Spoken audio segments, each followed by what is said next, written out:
medofo nyankopon hira wate sa abrani abrabia ye twa ye ho se da bi oba partner sinko ade mehwe dwumade nyame hira wate dwumade me amedi ho cha me no medi de nana ya apia ni ma wo hia me ba bia obetimi afra me oba partner meje so e de amount na ene medofo ye besua de se maka kira se apomoden komo ye sua honamani e de no ne ye sua honhom nso e de se na be ame no mienu ye betimi anyin e wo honhom mu yetimi abo abrabo papa ye bibia ya hwe ne ye ahu se ade ame ye science nsanso wo so ade ame ye betimi awie papa e betimi awie bone ade ame ye e betimi de no me abreme ade ame ye betimi de nhira breme eno nti e na apomoden komo ye de wo efa honhom emo ensam eho na ene ye besua de pa ene prophet Solomon entry e wa ha na prophet ono na yesofo pani a woda anaze kofa bai e ma Gilgaland Ministries ono na da no na eba no honhom niam de a wontimi entwa eye prophet ho yase ye ka honhom nsam honhom emu nsam a wontimi entwa prophet Solomon ho eno nti ene ye ba besua de pa me don't for send a brand abrabia me sra wono fra wonu anom wate menye selfish because ne yesu no obia so ehia ka cha wonu ane se oni TV anase nya Cheers TV e wo ba bi owo na me sra no onko Facebook Cheers TV na onye onhwe bi e wo ho onko Facebook a Cheers TV obenya bi ahwe Samsung e na YouTube nso e Cheers TV GH na wanya bi ahwe me pa cha o ya share ma me wate na TikTok nso e Cheers TV obenya bi ahwe e wo ho na medofo tese dwumadi esa ne ekọ no mamamfo na ena eda Cheers TV as program a yede wo FM eniama yesua ewo apomodin komoso no aseda bebre na ena eba ntina me se won so ya ahye no na ene yekosua se so honhom yes spiritualism ewo ho no kre ana se Christopher ye de ne enima ne se wo abom pa na nyame atie so honhom bi ewo ho no honhom no kra horo sen ene ewo honhom ben ne ewo wo wiase mayanko na me ma prophet akwaba prophet mama tina akwaba yana so mba chona ho tese nyame adome ho ye pa yere nyanko wase prophet wo efe me so ena kan be ka kira wi prophet nyame ahira wo amen nyame amen broso nyame ahira prophet ya prophet ko nhira empai bo bi ma yenso me ne ka pa na ko nya na yenso nyame ahira yense na wa ahira prophet no bi ye bi enye ahira fa amen prophet ene yenya we die ense yetimi sua de because ye benya wo na nhada nya easy sa na wado Cheers TV ni mahwefo na ene wa bepie mo ha de ye sua de wo se ye besua de afa ye honhom nsam anokore enje se ye ka se honhom ana se spiritual world ye de ade honhom na nkasa kra matina so famenya me nhira wo amen meda wetifo no hwefo so ase amen no bibi ode ato Cheers TV do hwe Facebook ne do hwe TikTok na de wa jemere wo fi o hwe e wo Cheers TV na me hira mo amen so ma me se ye ka se spirituality ana sunsum a na de na metumi aka fa ho abraba ye bono humansa ne abono ho na mani yenya ye bre ya ye boy sanity na ye sori na pa ye nyina no ye wo honhom denti a me ka ne sa se ne ebesi bia na de esi bia na di kan si wo sunsun mansa wow na medi mayo software de medi to Job abraba ho kakra okay na Bible say ne ye nyina ye hwe wo Job na de to Job nyina chi no Bible ne ma ye tiase se wonyame di kan yi kire Job ansa eti se ye ka spirituality ana sunsun ma de a ne yade mu odu kese pa dipa ni bebre wo mo a omabo bra enkoso eye di omu spirituality di agro kwaye ye di sunsun mu ane ye spirituality no kwaye di agro no eno na ma nipa bebre abrabo asai eno na ma awale bebre asai eno na ma ewu bebre no ekoso because ye ngi ye sunsun no anase ye spirituality ni ngi ndi eti ye take new bi ana bibi bia se o esi keke eti de obisame a edi kan no mesi sunsum ana spirituality ade bia ana meka ne sense bibi besi edi kan su o sunsum mansa ansa na ba honamani enti etwe se ye take your spirituality serious and then some be nsem ba papa sane o kan die na je so be so che say ye wo wiase mienu ye wo wiase mienu wo ho ye wo wiase mienu no de he ene de he metumi aka de eye hu kase pa etwa se nipa de ani ko ho eye sunsum no ana ye spirituality no ho ne se ye de ani ko e down physical no na je say o person che say ye wo sunsum wiase ana ye wo honam ani wiase sa papa yanka samfa midi ka honamani ade mama se me no tie honamani so be the sika ba ha pa e be hu adwane yes but ye ka spirituality sunsum ade se mi ye bribia ti obi e wo sunsum mu e ye hu erunti se ye pese ya brabo no tumi koso a ani ye pese ya setren tumi koso a etwase ye take your spirituality serious mama obi tumi gina baby gota ho no kasa se ana gota wo ho a eyade ehu kase pa gota keke na gota keka ni pe enke bedu baby mpo no se unna be fiche no bi dwade na insuti ni nso kurate na entwa so botra obi adware awie na wahwe so na gu fom no ensese mitwa debi ene na yen ayete no ngwane ne potemo de because baby on ma kofa o mu dware ayehwe abonten enu na mani pa bebre ya bra ba sai enso na ye dware hwe gu abonten mankrofo twa no se me kasunsum niema edi ni penya ai so obi akọ hotel di ba me ka se mo se owura hotel ana o rent dan na obekọ ne ye di kind mirror abo a eyusu mirror no okay ko sere fie wura ne sa opane chewo o pese o tu mirror ne bere no ana wako guest house hotel se bia wo dudwuma bi wo pe bia lodge akoda na ko wura hotel wa di obedi kan ye ne se mirror bo ho a fa de kata so ahwe wani mom mirror na wo hotel ho ni pa bebre no nyam so akata ja gidi pa bebre no nyam e bebre akọ hotel akwa afiri hotel akwa konya problem akwa konya stroke awu because obi wura hotel ho akọ frɛ ni sunsun akọ kanche afrɛ obi abeto hotel abeto mirror nim wanya mamre bi ni wagya hokɔ wura hotel ho ko gina kɔhwe wonim mama de koso sunsun ma nipa nim ba wo mo so no me say wura hotel ho a ɛya kata mirror no so ɛhwɛ so obi nya wura mirror de fɛ na kɔdada no ho wo di problem na ekofie ko di okọ ho no koye ya no wonim de koye ho okay ko ye to be fresh sunsum e ma ne beda eye mirror so e bi ni pa no koye wa koye sa de ne bi no koye wo so ko gire wani makohwe di pa do kra ko eti mama sunsum ni de ana edifo de nje se yetoto wo mase edifo pa de ana yeso obi a spiritual person say di pa no suro no papa sene o kasa no ka se gota ho ense ye gina ho kasa ense se obi dware mpa ye hwie anase ye bo etra papa ebia ma yesa ne ma we nyina ensunsan so ben ene de bebre me mama me da se nyame nhira wo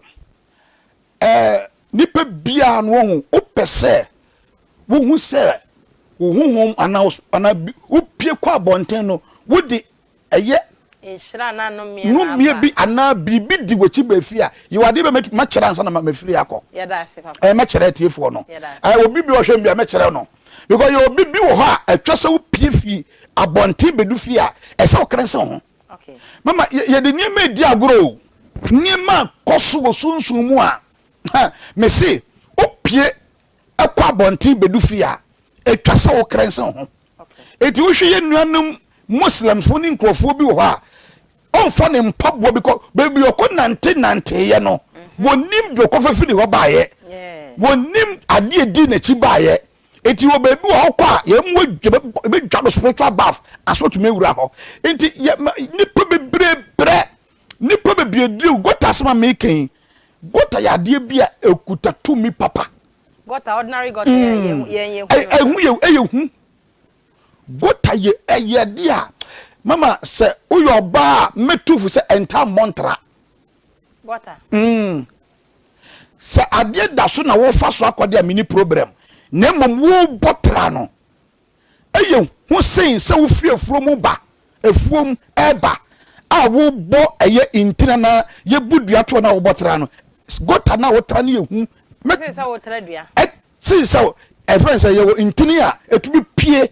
ewo fuom kwan so and also very dangerous dua aye kese na ne hin no etene wo kwan na wo botera no aye dangerous but botany ye dangerous essence wo bossa de ne tra it is a wo yo ba pa e ka me tufu se gota da ho a montra okay sade da so na wo fa so de ameni uni problem na mom me botera no aye hu ebi o ho so ya se o mekwa kokon kwan afa se de ne mame montra na me nru sesi ma aso me eno na ma ni pa bre no eno na ama ye take your spirituality no ye take it for granted okay mama ni pa bro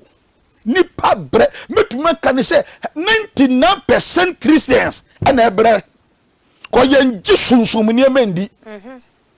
99 mesi min coming 99 Christians every this time eye sunsum ni ema eni ye difu ayenko mu nchen ko bisa right I mean kind of crunchero then sometimes me come Muslim for some be munti asese me Muslim no Muslim ni be wo de buy ne obekọ ne mala mako bisa kraditi okobisa kwa ne sebre wa kira de se yenye de ma no asa na etu ana mo but Kristo ni de wonye me se wo yo ba no obogota atra e dangerous for comment bra ne yen kire wade na ye better for comment no Cheers TV or Facebook and papa mama ho adwun because God is a yabatra no enya easy God is a yabatra no ama ene won say papa kasa no mentimi nkasa bi ye ne yo mpacha YouTube Cheers TV GHY na fa comment no ebra na ye bekin kan ni nyina e de amount because ene de anu aye din sama papa ene ye kan no gota de minim se me no mienu ye ma ne de tai botara pa o me she trousers mame montra mame mi sa papa say bia gota me botara na me she trousers ene se me she skirt de hi na ehu ana ni nyina ehu but o she skirt no ehu kakra mame nka we ntu dia ma spiritual marriage ekoso na eyehu na anu odin this time no sa ne ma ne bebre na nipa ne bebre nim no ama nipa ne bebre de dia meka say oyo oba na sabe emema ni se da enye hu bebre esense emma okay me de hu se gota na me botara no sunsum no timu no oyo oba ma ano yo ba me say asoma me be me say so wo yo ba na wo bogota tra go fast spiritual marriage complete okay go fast spiritual marriage and a bad luck a bad luck me die hu kwan se obi adwale no atena gu an wo hwe nso no gu no konantem so for me a bad luck obeye bibi bienye ye ma woda ai insufi ni pa wo insufi a wadwale na wako hwe gu an wadwale ma atene ni wako tie mu na so kokoro so a bad luck and nipa no wana nipa na fa kofie wow a promise and faith bebrebe any disappoint a nima kitinkiti bia yemfo ye nu nko ho ena di enya ho but papa say na wo kan no na sa wo kan ma emma no nko mema nso ka ho bia na mema nso ka ho bi gota tra e be ma ka ho bi but aya the man who was as a spiritual person ni abbe menim bebra wo be kosunsun be hu ni say emma ni bebre no mtumi ba manim a everything make us a man no ko problem bebra be manim bebre me komu no eye man ni metuma ka say a man more almost 60% and maybe be 30% pre it na make me see to say enka uyo bad dia no pese wo wale o pese wo enka gota da ho a o de fa so e montra e beboa ka se pa eti sunsuma de e wo pa man na ye pe eye shortcut no ye say oh mama mo gota intra na me nuntem e na se me kwa kokon kwan afa ene memma ni nyina no ene papa me ya te ase se gota tra no dangerous pa papa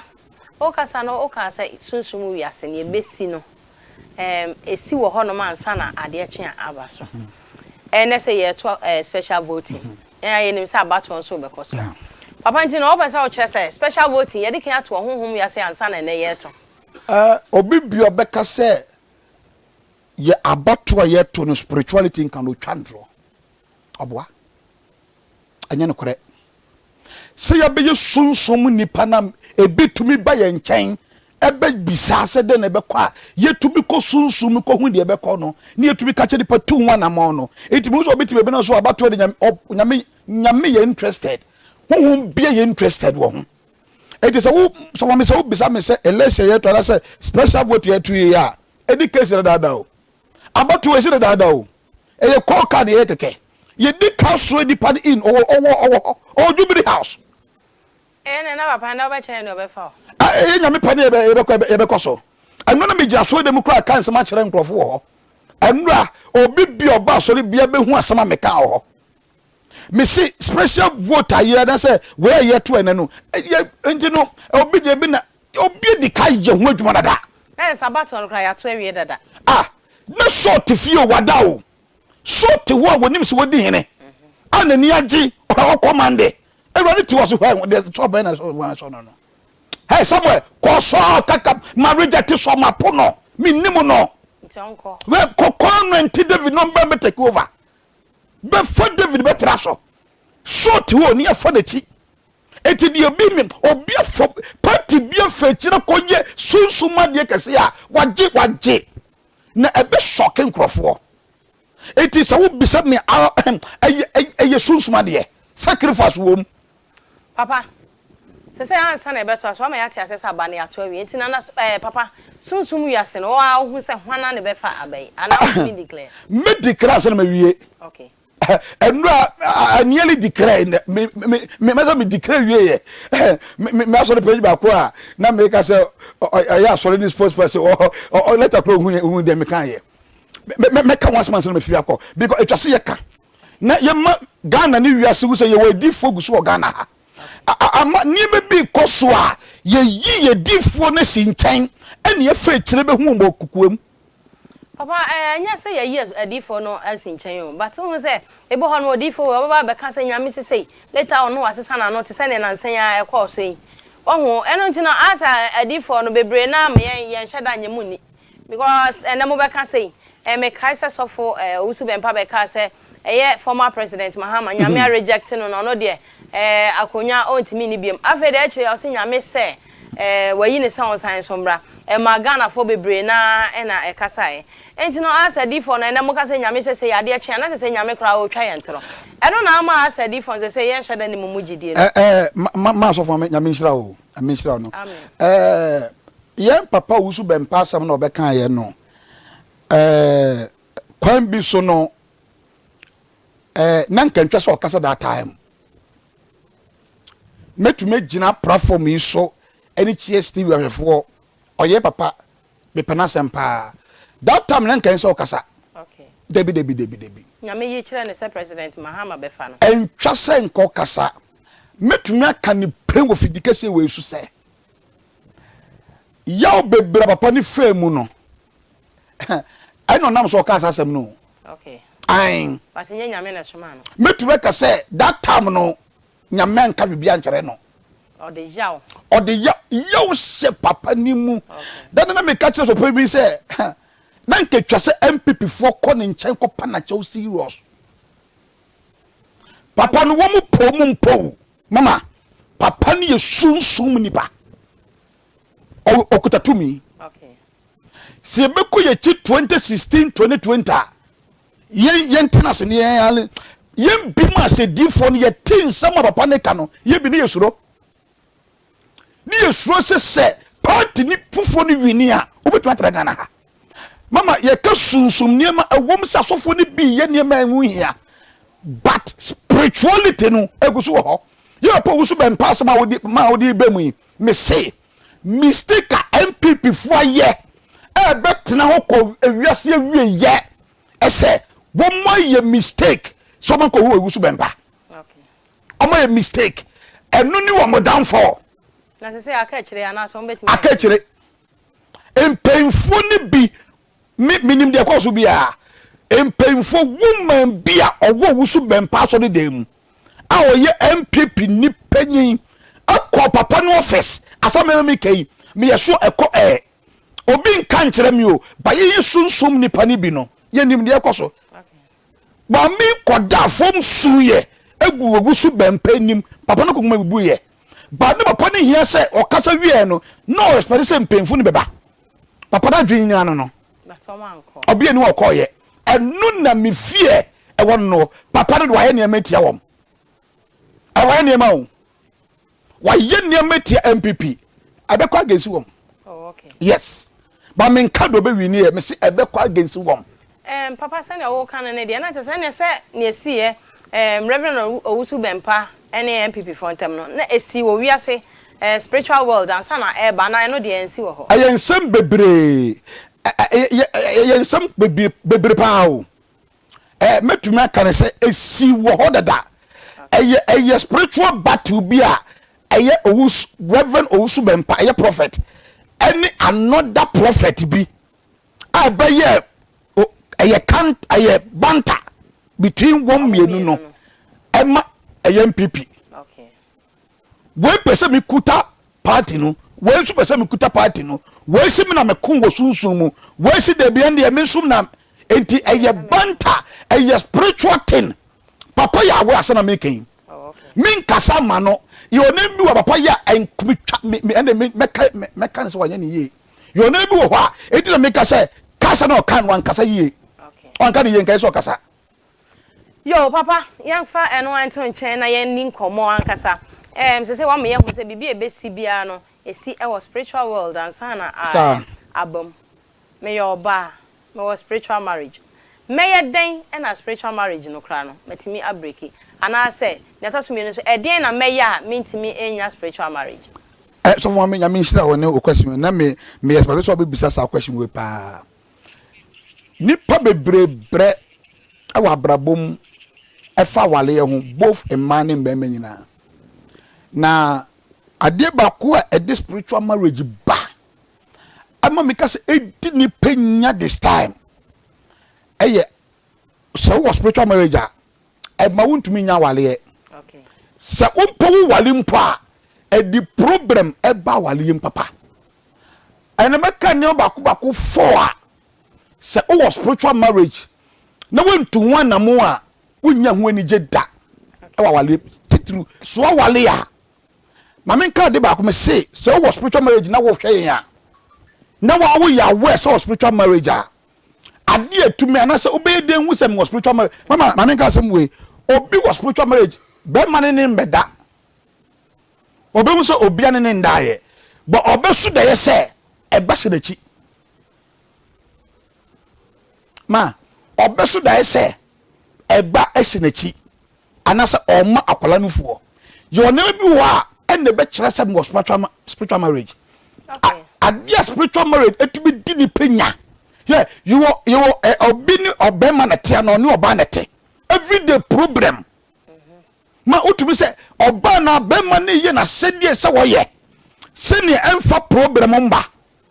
but wo ye de na aba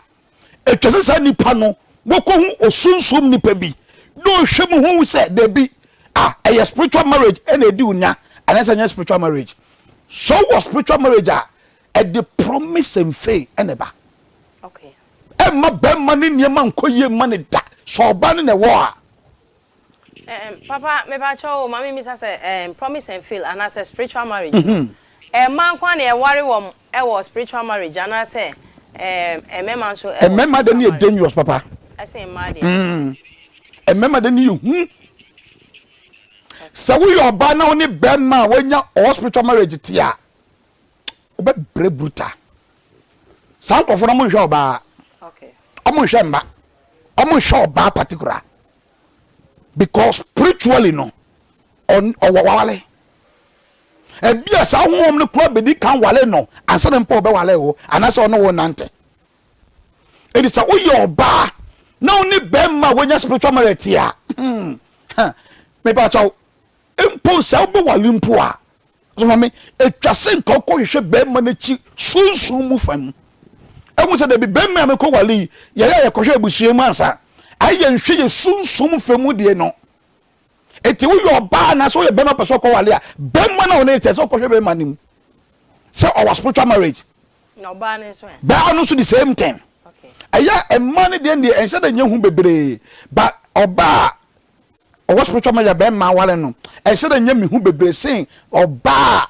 obema spiritual marriage ofa oba anaso wale oba no e na dangerous. Okay. It is all spiritual marriage and I say yes promise and faith. Bema no and I say oba ni niema nkoye ma ne da. Say me na more spiritual marriage ni ma wale wa. Say niema nkoye ma wo nipa wo sa opposition nkoye ma wo. Because wo kura onu na tifie ho. No so hunu nti no. Hunu. It de bia problem ubesu. Enta wali go bebra e koso no. A spiritual marriage no. Sabe kafra obema be kura ntumi perform wo mpaso because of spiritual marriage. On timi ne yere na ye nyina. E be ya spiritual marriage e hu papa. Wo bani bebre nso antumi nya nije e wo mpaso bebre no e spiritual marriage wo. Oh, na ma no bebre na nim se e obre wakwadwuma wa bre nti na oni sa atenka no. Dabi ay bebre ay tro. Bebre ni atenka wo sa side no. Problem be ba manim bi hu ya na me fele se me catch because some awale na me buo sa awale fo no.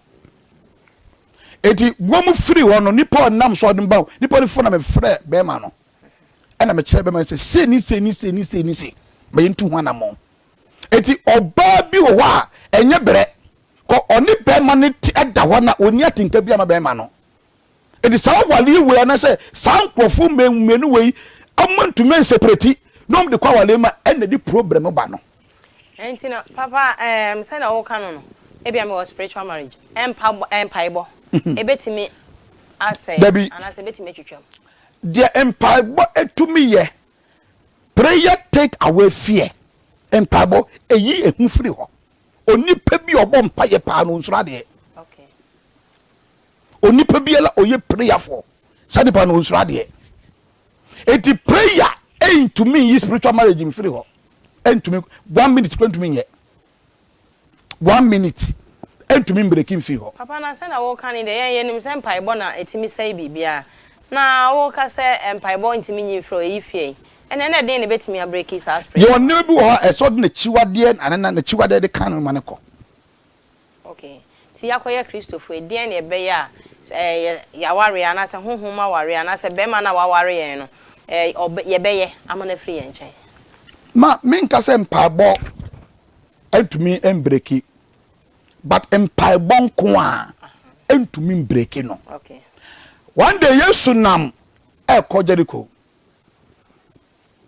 ano hu oba bia na Bible say moje tu no for 12 years. Bible may tell say oba na chini wa hospital one to no but also Yesu atadiem with faith direction ba kono no. Bible say moja na 12 years de to be twa ene twa yen so ampa ye wa kwankyere bebre o wa ana onyamedifo no ana spiritual person no betumi aye e dia campai bo ho e dia break spiritual marriage. Okay. Me wa ha ben bi wo ha metumi a kire wo am wo nante so akwa aba wo nante so koba una sa 7 times spiritual entumi mabiem. Oh, okay. Aba tata form en kase men kire Papa kire baby tata from ye tadi sankola sa ban no enkas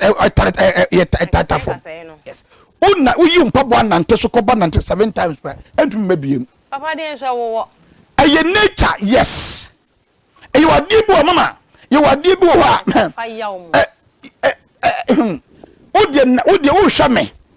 na opese wo hu de make no a me see you mpabo ewia kete from 12 o'clock eko nantia abane so kobra se ya eno ano omba wo nkyem biem. Okay. Wa breki na eno ano no ne chiwade eno ano no ontumi mba wo nkyem biem. You no be braba tumi aye would be to break spiritual marriage. Okay. And paibo ne de paibo so aka ho me ne je paibo ho pa me from prayer machine me bom pae eti mama spiritual marriage de tumi de bebre ba no anu ode say ya ewiase anayantena say na yentumi entu yesunsum ho anamo a ye bebre de ye bebrebe as a Christians as Ghana no aye su your spirituality na ya to atwene no ya to atwene yesa me say ahaban keko nante so kobra na enko me ne sanka Christopher de yesen haban wo dware haban ti say wo kase ye nante so ne ade na ye abosom ne ma papa no kra ben ne anye no kra baako se ye pala ni ndo na no bebre haban Bible say ye ndi aduaba no sana tro ne kan yo ni mfa na haha no na haban no ye mfa so